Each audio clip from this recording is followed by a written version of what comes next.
Olá, eu sou Amanda Carvalho Guimarães. Esse é o slide que eu fiz aqui para explicar sobre o mapa mental que a gente fez para a atividade final de fechamento, do módulo 1 de Biogeografia. Então, para começar, eu trouxe aqui o meu mapa mental bem curto, bem reduzido nos principais pontos, para a gente entender mais ou menos o que eu vou falar aqui. Então, primeiro tem conhecendo a biogeografia. Então, primeiro eu vou falar do objeto de estudo dessa biogeografia, depois eu vou falar das noções básicas, a classificação dos seres vivos e os elementos de ecologia, que foi o que foi abordado nesse módulo 1. Então, o objeto de estudo claro, a biogeografia, ela tem seu objeto de estudo definido por vários autores, Tropmeier, Desenrô, Lemay. Apesar de usar alguns termos diferentes no geral, eu acho que dá para a gente resumir com a biogeografia sendo o ramo da ciência, que o seu objeto de estudo é estudar a distribuição geográfica dos seres, mas que não, claro, não se limita somente a essa espacialização dos seres, também vai ocupar das relações desses seres com o meio ambiente, da relação dos seres com os próprios seres, as causas dessa distribuição geográfica e essa distribuição geográfica ocorrida na Terra ao longo de toda a história. Então, por causa desse objeto de estudo da biogeografia, com certeza ela vai conversar com várias ciências, Claro, com biologia e geografia, mas com outras também, zoologia, fitogeografia, climatologia, paleontologia. Então, é uma ciência muito abrangente, que você consegue dar enfoque em várias áreas e que ela conversa muito com demais ciências também por causa desse objeto de estudo. Tendo aqui para compreender as noções básicas, a gente tem aí uma foto de Darwin, que foi um pai, por assim dizer, da teoria da evolução e do mecanismo principal da evolução, que seria a seleção natural. Para a gente entender como se tem a diversidade, como se deu o mundo hoje em dia, essa teoria é muito importante. E aí ela vai descrever principalmente sobre a adaptação dos seres à diversidade de ambientes. Então ele diz que a sobrevivência ou a reprodução superior de alguma ou algumas variantes genéticas de uma mesma espécie vai depender das condições do meio ambiente que está inserida. Ou seja, os seres vivos mais bem adaptados de determinada espécie terão maior chance de sobrevivência, terão chance de reproduzir mais. E é isso que ele quer dizer, essa dependência, essa relação do meio ambiente com o ser vivo. E antes dessa teoria da seleção natural, tinham outras teorias deterministas ou explicações de causas naturais, sobrenaturais, com causas sobrenaturais, o que não, enfim, ela foi se perdendo ao passar do tempo que essa teoria foi se consolidando.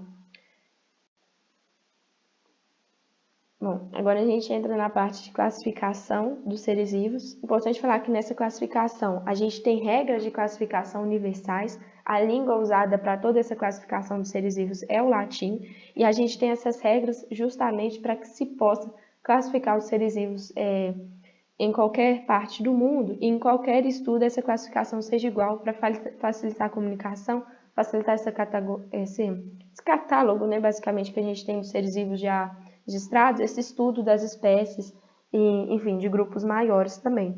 Então, os seres vivos eles são classificados pelo seu reino, filo, classe, ordem, família, gênero e espécie.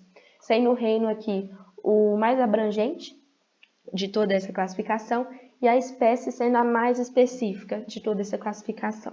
Então, a gente tem aí alguns reinos, Por exemplo, a gente tem o reino Animalia.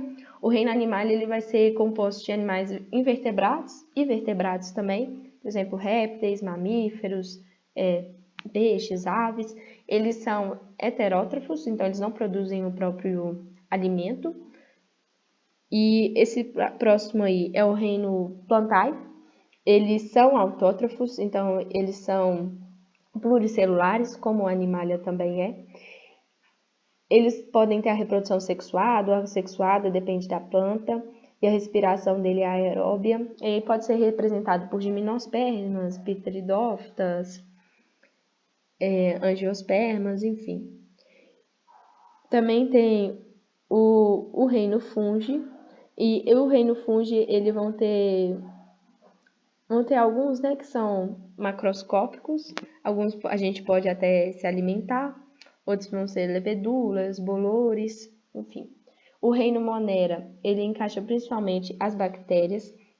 O reino Monera ele tem sua organização celular sendo unicelulares, pode ser autótrofos, pode ser heterótrofos. Eles podem ser aeróbicos ou anaeróbicos. Ele tem uma gama muito grande, né, uma diversidade muito grande. São principalmente representados por bactérias, como eu já falei. Aí pode ser cocos, bacilos, espírulos, streptococcus, enfim, eles têm agrupamentos diferentes. E o protista, ele também pode ser autótrofo ou heterótrofo.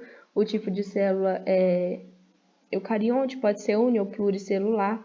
E ele é representado principalmente, né, resumidamente, por protozoários e algas, que também entram nesse reino.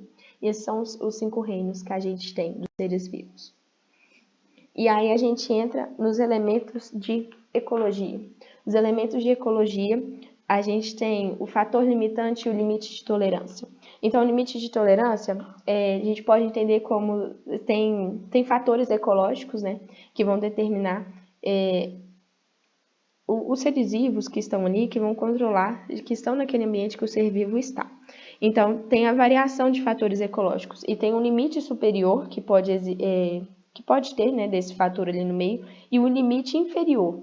E entre esses dois limites, né, o superior e o inferior, está o limite de tolerância de um ser vivo. E qualquer condição que exceda esse limite de tolerância, que passa dessa variação que o ser vivo pode aguentar, desse fator ecológico, ele pode ser um fator limitante para aquela espécie ou para aquele grupo, que ele pode limitar ou sua reprodução, ou então realmente levar à extinção, à morte, né, daqueles seres vivos. Então, isso é bem importante da gente entender como os elementos de ecologia e como os fatores ecológicos podem influenciar nos seres vivos que ali estão. E a gente tem os fatores bióticos e os abióticos. Os abióticos são aqueles sem vida, né? Que a gente pode muito citar, mas eles têm, apesar de ser sem vida, eles têm total relação e total...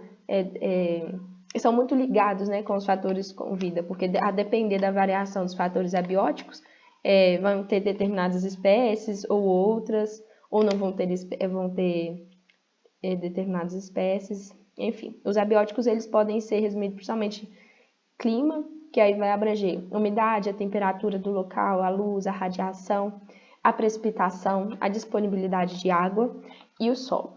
E os fatores bióticos, a gente pode pensar como as relações ecológicas, né, que ocorrem entre os diversos seres vivos. Essas relações, elas podem ser intraespecífica, que são dentro da própria espécie, ou interespecífica, que vai ser relacionada com outras espécies. Então, as intraespecíficas, elas são distribuídas em harmônicas e desarmônicas. Harmônicas, no intraespecíficas, principalmente, a gente tem sociedade e colônia. Sociedade tem uma divisão de trabalho mais forte. A colônia e os indivíduos estão anatomicamente unidos, aí pode ou não ter essa divisão de trabalho. E como desarmônica, a gente pode citar o canibalismo e a competição, que os indivíduos da mesma espécie podem competir por recursos, alimento, área, parceiro, enfim. A competição, inclusive, ela pode ser tanto intraespecífica, mas também um exemplo de relação desarmônica interespecífica. Com espécies diferentes, a competição também pode ocorrer, né?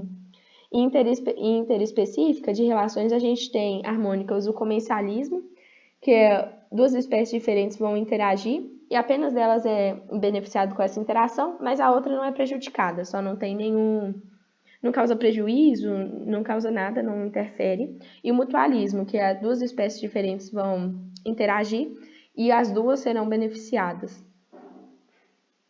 Por exemplo, tem um exemplo, né, do caranguejo anemona do mar, esse exemplo é bem famoso. E de desarmônicas pode ter o parasitismo, o predatismo, ou igual eu falei também, a competição.